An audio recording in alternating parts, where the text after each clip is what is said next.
आज विदिशा जिले के गंजबासुदा में रेलवे ट्रैक पर एक युवक आत्महत्या की नीयत से पहुंचा था।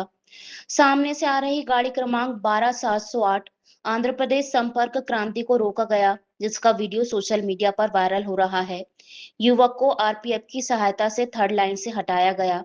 बड़ी मशक्कत के बाद युवक रेलवे ट्रैक से हटने को तैयार हुआ। किस बात पे जी नाराज हो गया है? किस बात पे नाराज हो गया है? नाकचू। अरे सुनो, आप तुम इतने समझदार होकर ऐसे काम कर रहे हैं। हाँ, कैसे खाली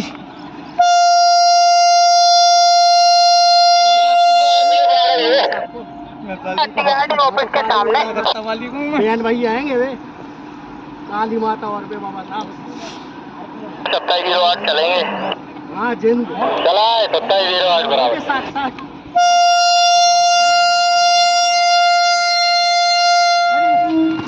खुदा रही है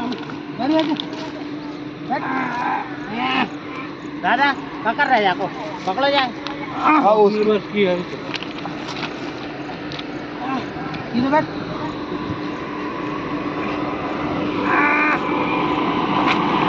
अरे मान नहीं रहा यार, वो मान ही नहीं रहा।